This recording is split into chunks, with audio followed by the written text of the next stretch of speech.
Fala pessoal, vamos lá. Vamos para esse dia. Um dia, olha, o mercado está sofrendo bastante, né? 0,7% de queda dos futuros americanos, Europa em queda, petróleo em alta de 5%, mais de 5%, batendo US$ 85,40 no futuro agora. O petróleo WTI. WTI, isso é altamente inflacionário. Começa a levantar dúvidas, inclusive no Brasil, sobre a Petrobras. Vamos falar um pouquinho de cada coisa já já. Também vamos falar sobre as questões do Strait de Hormuz, né, alguns impactos. Hoje, um conteúdo bem especial aí para vocês, tá? Então, antes de mais nada, só para lembrar, meu nome é Breno Brasil, sou responsável de conteúdo aqui do Café com Day Trade. Você pode mandar suas mensagens, sugerir seu conteúdo, tirar alguma dúvida, a gente vai estar à disposição. E aqui estão nossas redes sociais, o Instagram no caso. Você pode também seguir lá, se gostar do nosso conteúdo. Bacana? Bom, então primeira coisa, vamos falar sobre corte de juros. Eu estava olhando aqui, ó, em julho ainda não tem a previsão da maioria, mas tá 0 a 0, no caso 50%, né, em julho, e o corte está por enquanto em setembro, tá, onde a manutenção fica menor que 50%, tá, mas também é só esse corte que está precificado, tá, então a gente começa como de costume, lembrando que a política monetária é secundária nesse momento, a geopolítica está dominando vamos falar sobre a agenda já já, a geopolítica está dominando o cenário completamente. É, então, vamos dar uma olhada aqui como que fecharam os mercados ontem. O S&P fechou com 0,56, Nasdaq fechou com 0,29, Dow Jones pesou um pouquinho mais, 1,6, e o Russell pesou ali 0,6, tá? Então, 0,72, né? Então, aqui 0,72, exatamente. Aqui, o ouro agora nesse momento cai no 0,27, o dólar sobe 0,30, tá? Ele estava negativo mais cedo, ganhou força quando pesaram as bolsas também. Então, o que que aconteceu? O Irã, ele fez uma narrativa dizendo que, ó, não adianta tentar passar, não adianta, se passar, vai ser bombardeado. Então, ficou uma ameaça no ar aí recentemente, levou as bolsas para fazerem novas mínimas e jogando o dólar para cima e o ouro ainda estável, que à medida que já expliquei isso em outros vídeos, né, aqui no próprio canal, e no Instagram, quando o dólar sobe, o ouro se torna menos atrativo, tá? E quem está realizado positivo, quem está positivo em ouro, realiza uma posição positiva do ouro e certamente também uma posição positiva no dólar, porque o dólar subiu, tá? Então acaba sendo interessante para vender, tá? As Big Techs no pré-mercado, todas elas negativas, a Nvidia caiu 1,4%, a Amazon caindo 1%, o Broadcom caiu 1,15%, as outras próximo de 1 ali, de 1%, você vê o segundo pelotão de Nasdaq todo negativo, bancos todos negativos e a grande maioria, só as petroleiras estão subindo, tá vendo? As três petroleiras aqui estão subindo, o resto está caindo e Oracle está ali no 0 a 0, no zero nada que eu chamo, né? 0,28 positivo, está se salvando ali Oracle, tá? Vamos dar uma olhada aqui, ó, o VIX, a curva de alta, já está subindo 8%, tá?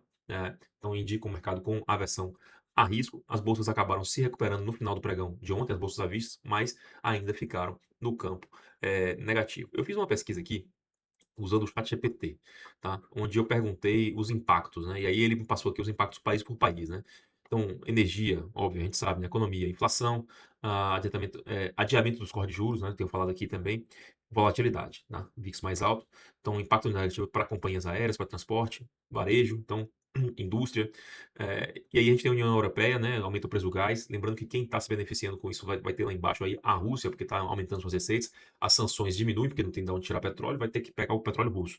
Então, e a Rússia já está, inclusive, ameaçando a tirar o gás natural da Europa, porque como está surgindo outros possíveis clientes, né? E aí, como tem essa Rússia, por causa da Ucrânia e tudo mais, ela tá dizendo: olha, eu tenho aqui outra alternativa, não sei se eu quero mandar petróleo para você. Tá valorizando o produto dela. Tá? Então a Rússia tá gostando desse conflito. Além disso, você também tira o foco, né, na guerra da Ucrânia. A China, ela tem um aumento do custo de energia, pressão sobre a indústria, tá? Porque ela manufatura muita coisa, então energia mais cara é ruim. Custos logísticos também aumentam muito, porque ela usa muita navegação para entregar seus produtos ao redor do mundo inteiro, né?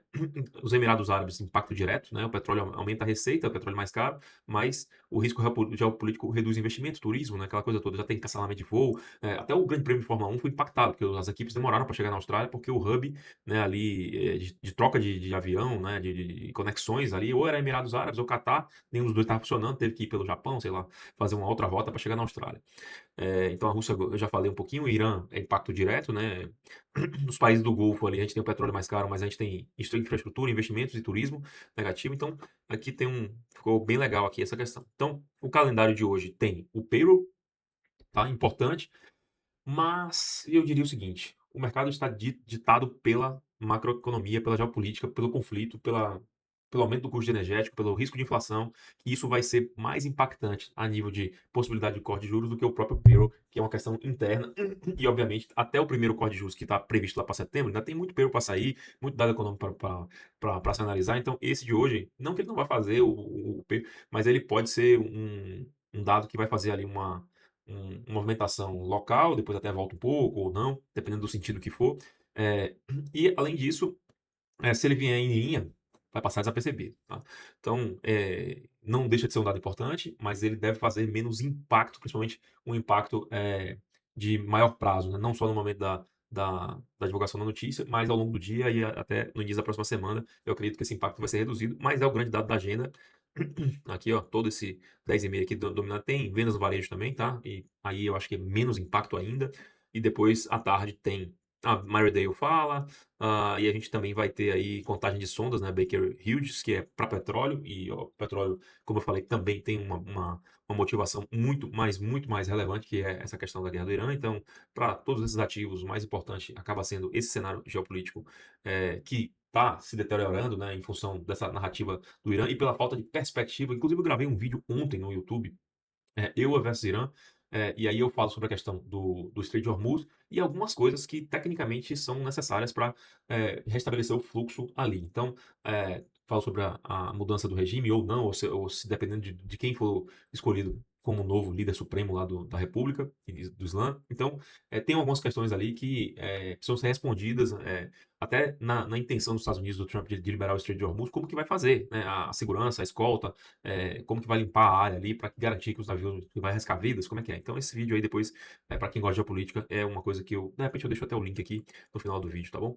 Então, na agenda a gente já falou, depois tem posições especulativas de todas as commodities, né? Isso aqui também é da sexta-feira.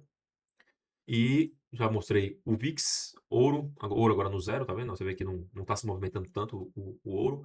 E basicamente é isso. No momento, Nasdaq 0,77% negativo, S&P 0,60%, ouro subindo 6,05%, então ganhando tração. Ainda há pouco, quando eu comecei a preparar aqui, estava 4,80%, quer dizer, subiu mais de 1%, bem rapidinho. Tá?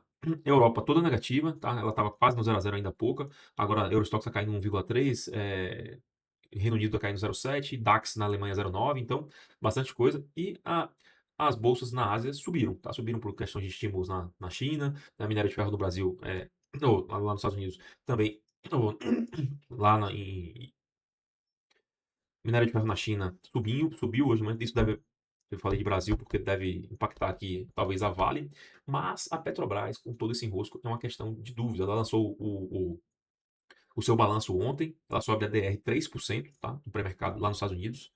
É, tem dúvidas aí, esse não ficou muito claro, um balanço que é, não foi tão bom assim, mas talvez essa alta do petróleo esteja levando às expectativas e o mercado aí começa a desconsiderar que esse ano não vai ter aumento de combustível no Brasil. Quer dizer, a tendência é que não tenha, porque é um ano eleitoral e a defasagem já está em 30%. Defasagem entre que a Petrobras compra e que coloca no mercado interno já está em 30%. Se o petróleo chegar a US$ 100, como estão falando, dessa possibilidade, essa defasagem vai aumentar ainda mais para 40 e poucos por cento.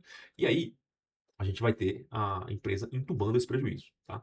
Então, cuidado com essa narrativa de que a Petrobras se beneficia com o aumento do preço da cotação do barril do petróleo. Cuidado. Legal? Então, basicamente, era isso que eu tinha para falar. Obrigado pelo acompanhamento na semana. Essa semana foi uma semana bem bacana aqui para o nosso canal. E até segunda com as novidades do final de semana. Bacana?